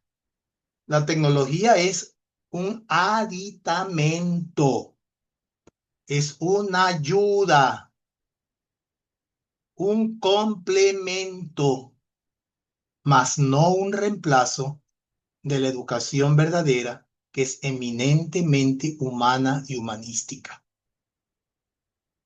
Y precisamente el valor de la educación es que te ayuda a formar ese carácter. Y ese carácter no se forma, o perdón, no empieza a formarse recién desde la escuela o desde el colegio o peor desde la universidad. Ese carácter debe por antonomasia empezar a formarse desde el hogar, desde la casa, desde la familia. Por eso es que se dice, y es otro axioma educativo que se repite y en nuestros tiempos tal vez se ha olvidado, la verdadera educación comienza en el hogar. Por lo tanto, los primeros maestros de sus hijos deben ser sus padres. Cuando el niño va al kinder, a la escuela, a los 3, 4, 5 añitos, él ya debe tener una formación básica de su hogar o su familia. Cuando eso ha funcionado, el niño se manifiesta como un niño normal en la escuela. Cuando algo haya fallado, el niño empieza a detectarse como un niño problema, que insulta a los demás, que los agrede, que les quita sus cosas, que los pellizca, que los muerde, que no obedece a la profesora, que le responde, que no tiene orden en sus cosas. Y entonces la profesora llama a la mamá, dice, tengo un problema con el niño. No me obedece, no cumple órdenes. Aparte es bien agresivo. Tengo que estarle llamando la atención porque los compañeritos se quejan que los tratan mal. El otro día lo vi que se había cogido la tijerita de una compañerita y la estaba guardando en su mochila. Y le dije, mijito, eso no es suyo, eso es de fulanita de tal. Entonces, yo la llamo porque estoy preocupada para que usted me ayude. Y ahí viene la importancia de la reacción del padre, la madre, ¿no? Que por lo menos antiguamente se hacía amigo del docente, de la docente, que se daba cuenta que ese profesor, esa profesora estaba tratando de educar a ese niño, a ese hijo, y que él debía ayudarlo en esa labor. Ya, profesora, ya gracias por avisarme, ya voy a preguntarle a ver qué pasa. Ya lo voy a corregir yo también para que eso no se repita. Esa era la labor que el padre entendía antes y que desgraciadamente en los últimos tiempos se ha perdido. Algunos psicólogos y sociólogos consideran que quizás esto se deba a que padres y madres en la actualidad están tan ocupados tratando de ganarse la vida, por un lado, los dos trabajan, que no tienen tiempo para los hijos, y cuando tienen tiempo para ellos, se sienten con sentimiento de culpa y tratan de consentirle cualquier cosa. Podría ser uno. Dos, muchos hogares son hogares divididos, separados, hogares desorganizados, ¿no? Incompletos, pero sobre todo disfuncionales. Porque podría pasar que una madre se quede sola, pero ella solita los corrige y los educa a sus hijos. Y puede ser que estén los dos padres y ninguno de los dos sirva para nada. Y esos niños estén... Entonces, no es lo mismo hogar incompleto que hogar disfuncional. Porque hay hogares completos que están papá, mamá e hijo, pero es súper disfuncional ese hogar. Esa pobre criatura ve cómo los padres se insultan y se pegan todos los días. Aprende todas las malas palabrotas que el papá le grita a la madre. Aprende desde chiquito que el hombre le puede pegar y maltratar a la mujer. Aprende que la mujer también puede coger y gritar y pegarle al hombre. Entonces, ese hogar, aunque completo, es disfuncional porque no cumple con las funciones de formar esa criatura. Todo lo contrario, la está deformando. Una criatura así va creciendo. Si una madre llega el niño al día siguiente de la escuela y le dice, mami, mami, mira el lapicito que me encontré, ¿no? Ay, qué lindo, mijito, qué buena suerte que tienes, qué chévere, qué bueno que te lo encontraste. Mami, mami, mira, me encontré esta cosita aquí. Ay, qué lindo también, qué bestia, ¿no? Otra vez, qué buena suerte, ¿ya? Una madre inteligente, ¿no? Con dos dedos de frente, con un poco de conciencia moral y criterio, dirá, mijito, ¿no? No es posible que tú todos los días te encuentres cosas y qué suerte, pues, ¿no? Va a estar como la hermana de un expresidente que se ganó 2 veces la lotería y todo el mundo le anda preguntando la fórmula. Ya. Entonces, obvio decir, a ver, mijito, usted no me traiga nada de la escuela que no sea suyo. No es que me lo encontré nada, aunque le llueva del cielo. Usted no me trae nada en la mochila que yo no le haya comprado. Es más, mañana a primera hora nos vamos a la escuela y le decimos a la profesora que ayer usted encontró esto y la profesora va a preguntar de quién es esto que se ha encontrado para que el dueño la recupere. Eso es educación. Me han dicho fulanito de tal que tú estás siendo malcriado y agresivo en la clase. El otro día le pegaste a un compañerito, que le contestaste a la profesora. Escúchame bien, tú te cambias ese comportamiento, esa actitud, o yo te voy a empezar a ajustar. Y no me obligues a tener que darte, porque si te tengo que dar para corregirte, prefiero hacerlo antes de verte preso o detenido algún día en la cárcel. Así que ya sabes. Donde la profesora o el profesor me vuelva a llamar la atención, ¿no? Te las ves conmigo. Y mañana voy a la clase a hablar con el profesor delante tuyo para decirle que te ajuste más y que le agradezco porque te esté formando y que yo lo voy a apoyar. Ese chico ya no se siente apoyado a su mala crianza ni se siente alcahueteado por nadie. No le queda otro camino que cambiar y enderezar su conducta. Pero si viene el papá o especialmente la mamá, ay, usted me la ha cogido a pica a mi hijo, que es que tiene un tema con él, que todo le anda viendo, yo lo voy a denunciar al distrito por acosador. Ahí está el problema. Y si el sistema no ayuda a ese profesor, no lo apoya, lo pone entonces contra las cuerdas. El pobre profesor está contra el alumno malcriado, contra la mamá que lo quiere denunciar, contra el distrito que lo persigue, contra el director que le ha dicho que no quiere tener más problemas con él si no lo vota. Ese profesor no sabe qué hacer. Se siente indefenso ante el sistema y ante todo. Algunos tienen el valor de mantenerse en su postura y muchas veces tienen que hasta perder su trabajo por ello. Otros, por la necesidad o la desesperación, qué sé yo, agachan la cabeza o deciden, como le dicen algunos, empezar a mirar para otro lado. Y créame que cuando eso ocurre, no, la educación está perdida. Oye, fulano, mira, ve que Sutano y Mengana se están besando ahí en el patio. Ay, ñañito, ni te metas en ese problema. Ese chico es bandillero, van a decir que tú andas obsesionado con la chica, por eso es que andas celoso, que para que te metes en problemas que a ti no te competen. ¿Sabes qué? Vámonos por acá, como que no hemos visto eso. Oye, mira, fulano de tal cómo sube las piernas en la mesa. Mira cómo saca el celular sin permiso. Sí, ñañito, tú da tu clase. El que te quiera atender, que te atienda. El que no te quiera atender es su problema. Tú da tu clase. Entonces, eso significa, entre comillas, mirar para otro lado. Desgraciadamente, don Cristian y cualquiera que nos escuche, nuestra educación nacional, fiscal y particular, adolece de este gravísimo problema ya desde hace algunos años. Son rarísimas las instituciones educativas que respaldan o apoyan a su profesor. La mayoría de las veces lo abandonan y lo dejan solo en ese conflicto.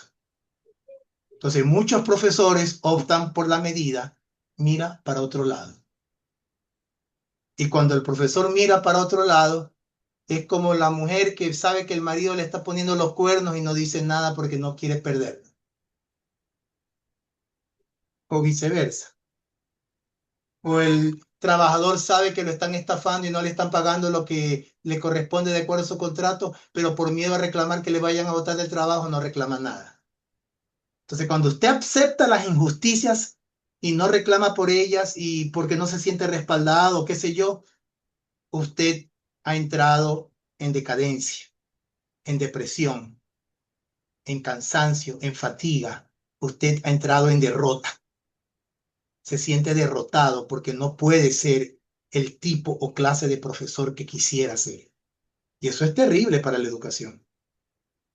Y ese es un mal que yo no veo que en los paneles nacionales, locales, ministeriales, universitarios se los esté tratando, como que no existiera.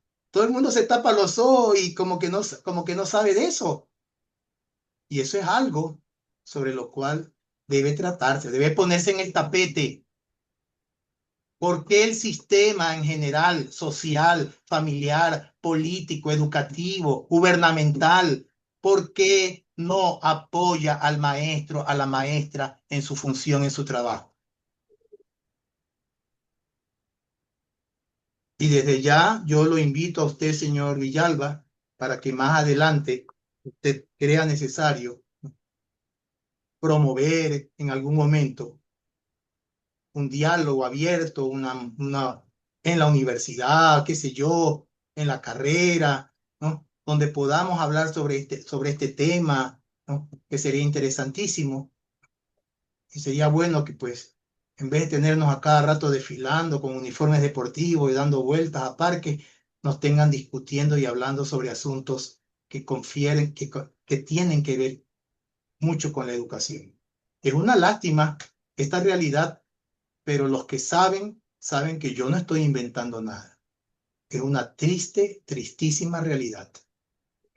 Al final de año, bueno, dicen que eso ha cambiado un poco, pero sobre todo cuando se institucionalizó esto hace 3 gobiernos atrás, ya se imaginan en qué gobierno, que se crearon los distritos para perseguir a los profesores y todos los derechos se los dieron a los estudiantes.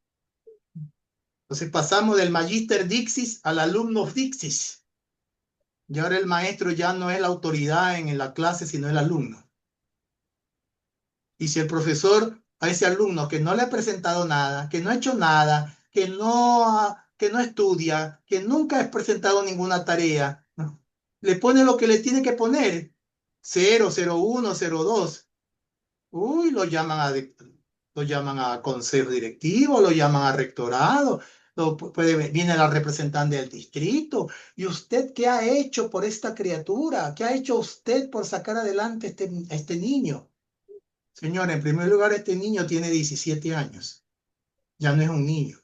En segundo lugar, forma parte de la pandilla de los Latin King. El otro día me amenazó, me enseñó un cuchillo que me iba a atacar. El otro día salí y encontré 2 llantas de mi carro ponchadas. Entonces, ese es el niño del cual usted está hablando. Ese niño, aquí está mi registro, ese niño no ha presentado absolutamente ningún trabajo durante todo el semestre o el año. ¿Qué quiere que le ponga?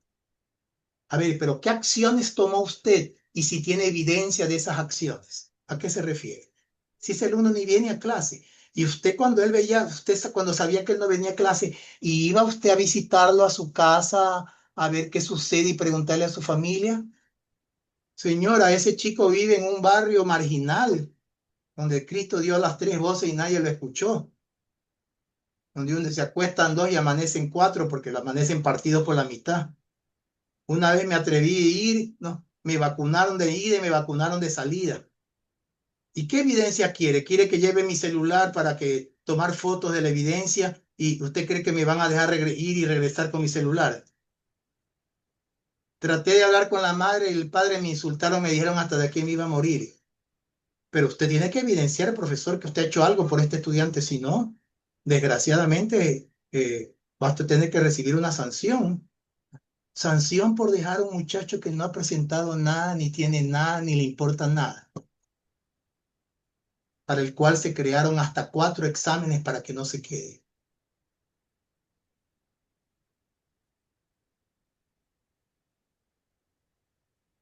Entonces tenemos bachilleres que una diapositiva de 5 líneas no pueden leer bien,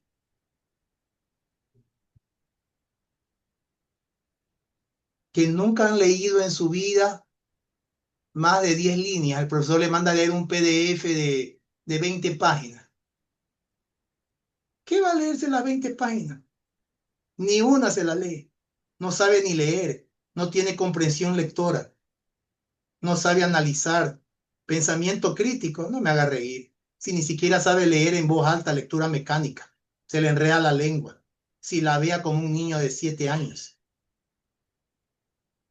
Estas son las consecuencias de una pésima educación, porque como no hay respaldo al docente, el docente dice, ¿sabes qué, ñaño? Escucha la voz de la experiencia. Ponle 7 semanas y pásalo. Es que no tiene nada. Ñaño, escúchame, ponle 7, pásalo.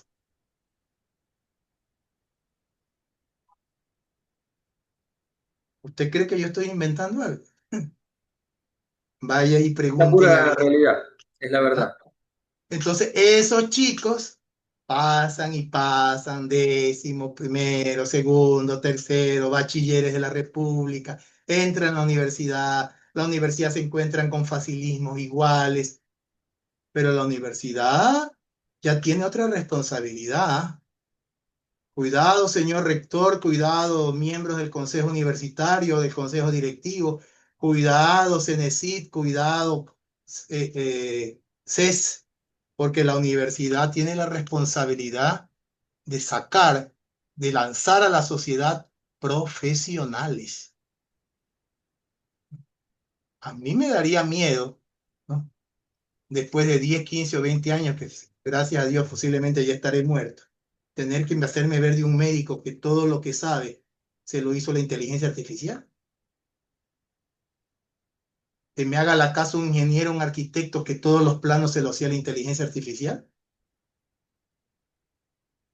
Que me defienda un abogado, que todos los juicios y casos se los redactaba la inteligencia artificial. Que a mis hijos les enseñe un profesor que todo lo aprendieron y lo hicieron con inteligencia artificial. ¿Ese es nuestro futuro? Si el sistema no toma medidas para controlar o regir esto, estamos perdidos. El otro día veía que en Noruega se dieron cuenta, no me acuerdo si era en Noruega o en Suecia, uno de esos países escandinavos, donde están muchas de las mejores educaciones del mundo. Hubo un mea culpa y un reconocimiento. Hemos invertido la última década en tecnología para las aulas. Textual, hay que buscarlo nomás en internet. Hemos invertido en que cada aula tenga pizarras inteligentes, tecnología, internet, ta, ta, ta, ta, ta. Y nos hemos dado cuenta después de evaluaciones de estos últimos 10 años que nuestros alumnos tienen menor comprensión lectora, menor cálculo mental, menor capacidad de lectoescritura, menor capacidad de análisis o reflexión.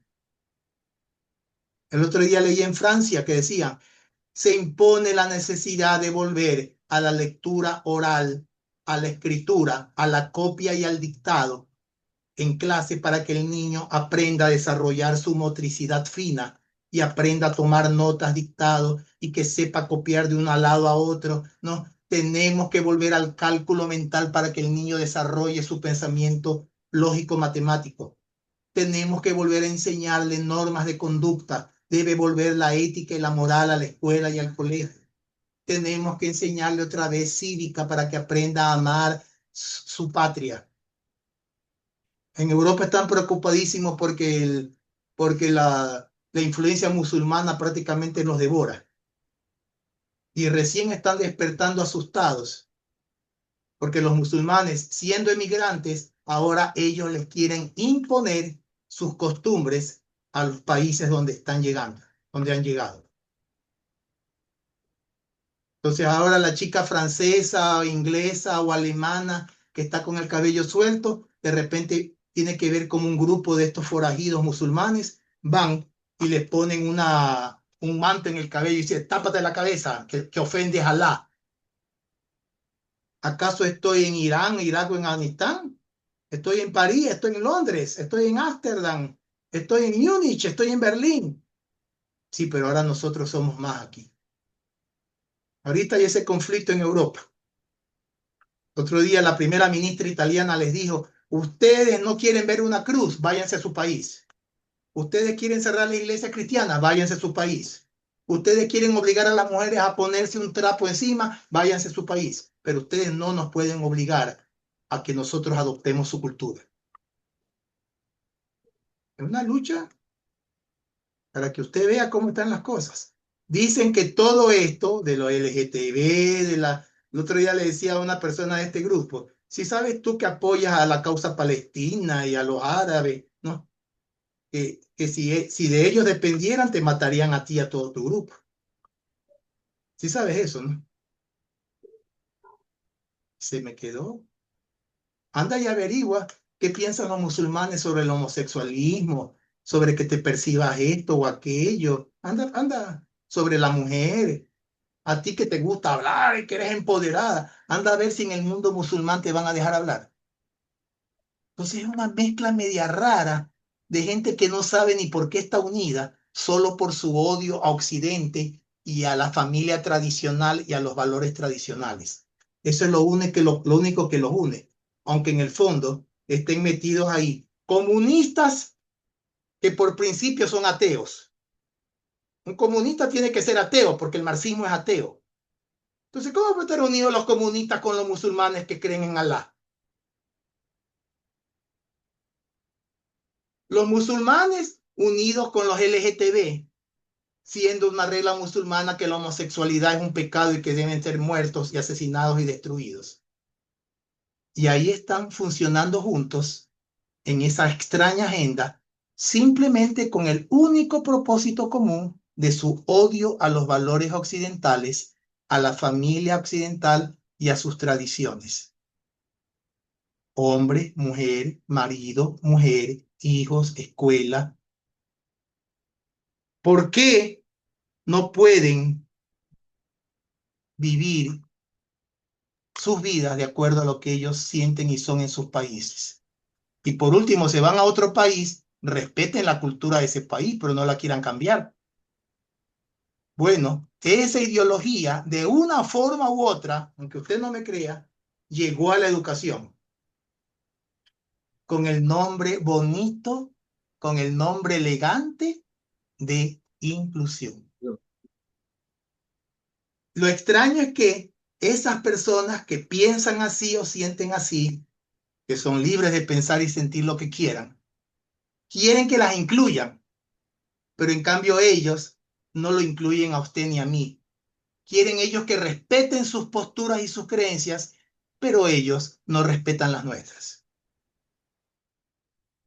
En los libros de texto para que nuestros niños aprendan, ¿no?, de que no hay dos sexos, sino como 40 sexos. Y que el niño puede desde chiquito elegir qué sexo quiere ser. Y eso quieren que nosotros lo permitamos. Y las madres protestonas y reclamonas de que porque el profesor quiere educar al hijo, ahí con respecto a eso no dicen nada, porque como son ignorantonas ni leen. Entonces es una pelea bien dura esta. ¿Ah? Es una pelea dura, pero esto tiene que tratarse, esto tiene que ventilarse, esto tiene que decirse. Pero yo no veo que se diga, que se comente, que se auspicie, que se haga un, un, un simposio, una mesa redonda, ¿no?, que se hable sobre educación en esto en la Facultad de Filosofía. Yo no veo esto. En los colegios, a nivel ministerial, yo no veo eso. Entonces es un secreto a voces, en silencio, y terrible. Entonces, esa generación de cristal, por decirlo de alguna manera, es solamente un subproducto de todo esto. Niños malcriados, adolescentes malcriados, chicos y chicas mal educados desde la casa, impedidos por el sistema que sus profesores los corrijan, con caracteres terriblemente deformados. Obviamente son personas de este tipo que no han aprendido ni siquiera a autocontenerse, a autodisciplinarse, a formarse. Yo siempre he comparado la educación a la jardinería, porque el jardinero debe cuidar el jardín. Y si el jardinero no cuida el jardín o el dueño del jardín no lo cuida, no tiene que echarle veneno al jardín. Basta que lo descuide un par de semanas para que vea lo que le pasa a ese jardín. Se llenó de mala hierba, maleza, empieza a apestar, se le metieron bichos, ratones. Déjelo, sígalo abandonando. Hasta culebra se le mete, se le hace una selva ahí. No necesita destruirlo, solo necesita descuidarlo. Así es la mente y así es la educación. Entonces, un niño bien educado se nota porque es un jardín cuidado. Va con su cabellito bien cortada, las niñas cortadas, bien aseado, o sea, nunca dice malas palabras, no toma nada ajeno, porque hay madres y padres que consideran que el amor es consentidor y que produce mala crianza. Nuestros abuelos decían, la educación es, mira, en una mano el amor y en la otra el rigor. Yo te amo y te quiero mucho, mijito, pero esto no te lo puedo permitir. Por eso vemos ahora hasta niños de 5 años que le gritan y le pegan a la mamá. De 5 años. No, no, no, no, no, no. ¿Qué le puede decir esa mamá? ¿Qué puede esperar de ese chico cuando ya tenga 15 años? Ya está la patea. Y esos chicos van a los colegios. Y el pobre profesor tiene que enfrentarse con hijos que no son los suyos, malcriados, tratando de educarlos. La educación funciona como esa varilla. La educación funciona como esa varilla que se planta ante una ramita que crece chueca. Todos hemos visto la ramita que algún día será árbol y está creciendo chueca. Viene el jardinero y planta una varilla ahí y con un alambre y una piola amarra la ramita a la varilla para que la ramita crezca recta con la dirección que le está dando esa varilla. Y tiene que ser cuando todavía está pequeña, porque cuando ya sea árbol será imposible enderezarla. De ahí la frase de que árbol que crece torcido permanece torcido. Entonces, es esa infancia, niñez, juventud, el momento de coger y agarrar y amarrar eso. ¿Quién tiene que hacer eso? Debería empezar haciéndolo el hogar. Pero también la escuela podría hacerlo, si es que se le permite y el sistema apoya al profesor.